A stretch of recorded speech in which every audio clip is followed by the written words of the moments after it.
Hi, I'm Shannon Peck. I'm co-founder of the Love Center with my husband, Dr. Scott Peck, and I'm also a spiritual healer. And what I want to talk about with you today is breaking through to transformation. As a spiritual healer, this is one of the places I hang out and I'm very comfortable with, although most of us hate transformation. We like the end result, but going through it is not fun because we don't know where we're going. We don't know what we're going to become. And it takes a lot of trust and faith and perseverance and patience to go through transformation. Perhaps you yourself have been through transformations. I'm sure you have, whether it's a change of job, a change of love mate, moving. These things create transformation. And I think of behind you is my garden. I'm looking at it. And this is my desk, and I look at my garden year-round, and it reminds me of what transformation looks like. And nature is so sweet. It doesn't struggle to transform. These little seeds that become stems and then become buds and then blooms and have petals and flowers and fragrance, the little seeds don't know where they're going. They just evolve.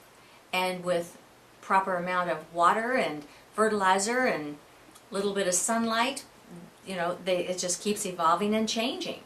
And really, this is the nature of life. This is the nature of ourselves, is to change. And yet, because we're afraid of change and being out of control, it's so uncomfortable to change, we resist it. And by resisting it, I think we're resisting the inevitable. We all know a lot of people who are just kind of walking around asleep in life. They're resisting change. They're not thinking about it. They're not going with the flow. Maybe they're blaming others for their problems and resisting it or denying that change is necessary in that way. I find that a beautiful attitude of receptivity and openness to change creates new, boundaryless places to hang out. And it's more creative. It's evolving, and we get to become who we are, who we're meant to be, which is always changing. I think it's fascinating. It's also very healing. As a spiritual healer, people call me often with diseases and physical problems, and we go at it. I deal with metaphysics, I deal in prayer, and intuitively, I am listening spiritually for what are we being guided to see, to know, how are we mapping out this healing here. And so often, especially in long-term things that are not yielding physically, physical problems, quite often it's because there needs to be a facilitation with a change that needs to be taking place. And the person's resisting it and afraid of it. It's understandable. So change and transformation to become more of who you are is one of the most powerful things you can do in your life.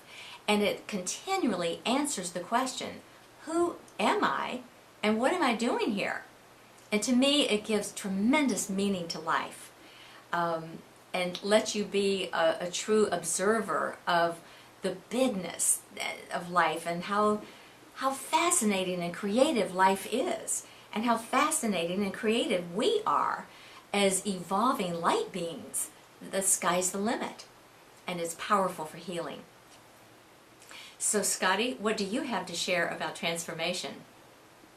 I love what you shared, Shannon, and I've been thinking about, what does transformation mean to me? What can I share? And the first thing is that transformation is all about faith. That whatever you're going through now, it may seem like you can't escape it. Walls of impossibility for moving through a divorce, for a tough time in your life, for figuring out who you are, for getting past your own doubts. Transformation begins when you begin to say to yourself, I can do this. I am going to have faith that this can happen. And really, coming right on the heels of that for transformation is the understanding that it's your spiritual right to be happy, to love yourself, to be in a good relationship, to like your life path, what you're doing in life. This is natural. This is not something surprising. So transformation is bringing forward what is inevitably right for you, your spiritual right. And because of that, it is possible, and that increases our faith. The next big producer of transformation, breaking through to transformation, is surrender. It would seem just the opposite. I surrender, I give up. No, it's the surrender of our own plans. Remember that joke, if you want to make God laugh, tell her your plans. When we surrender our agenda, here are the 3 ways I want this, I think this will turn out, we then open our lives to a much bigger space that love can operate in. And when I say love, I'm talking about divine love. You may call it source or the higher self, but this is what's underneath the transformations that are going on in your life and in my life. And the quicker we surrender to that wonderful force of love, the faster we have a breakthrough to transformation. And why wouldn't we surrender to love? Shannon talked about resistance. We can let go of our resistance when we understand, oh, love has something bigger for me than even I can anticipate. An attitude of surrender leads us to the next thing that's so helpful for breaking through to transformation, and that is an atmosphere and an energy of openness, being wide open to letting love work through you, to readjust your thinking, to readjust your heart, to open your heart, to reopen your heart. It's really an immense opening that is needed for the space and for the energy of love to do the work on you that you want, but you don't yet know that you want. So often, surrender and openness come from tragedy, a divorce, a health problem, getting fired from a job. It doesn't have to come from tragedy. We can wake up. That's why we call it our Love Awakening program. We can invite transformation into our lives even when things are going okay, so that we can move to the next threshold of what our life is all about. When you add these elements together, that transformation is possible, that it's your spiritual right, and that you're surrendering to it, and you're opening so that you have an energy of openness, that naturally leads to having joy and peace, even before there's been a transformation. One of my favorite articles that Shannon wrote, and it's on our website, thelovecenter.com, is moving in advance to the healing place. So joy and peace within our hearts is like making the decision to move in advance to the end of transformation. And inescapably, when we allow joy and peace to come into our lives, not because of conditions, not because of circumstances or other people, but just letting the joy and peace well up within us because we have now recognized this is part of what creates breakthroughs for transformation, then miracles begin to happen. And we're right back to the first place, because miracles are your spiritual right. Notice everything I spoke about. It's possible. It's your spiritual right. Surrender. Open yourself. And lastly, joy and peace within you.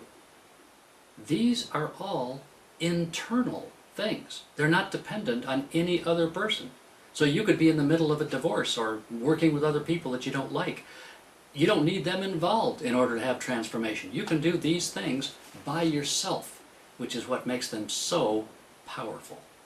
So as you go through your transformation and you make breakthroughs, remember, I'm with you. Scott's with you. We care deeply. We're loving you. We hope you'll love yourself and give yourself extra patience and nurturing and rest during transformation, and extra time to reflect back and observe your life and reflect and think on things, because this facilitates and helps as you surrender to the transformation.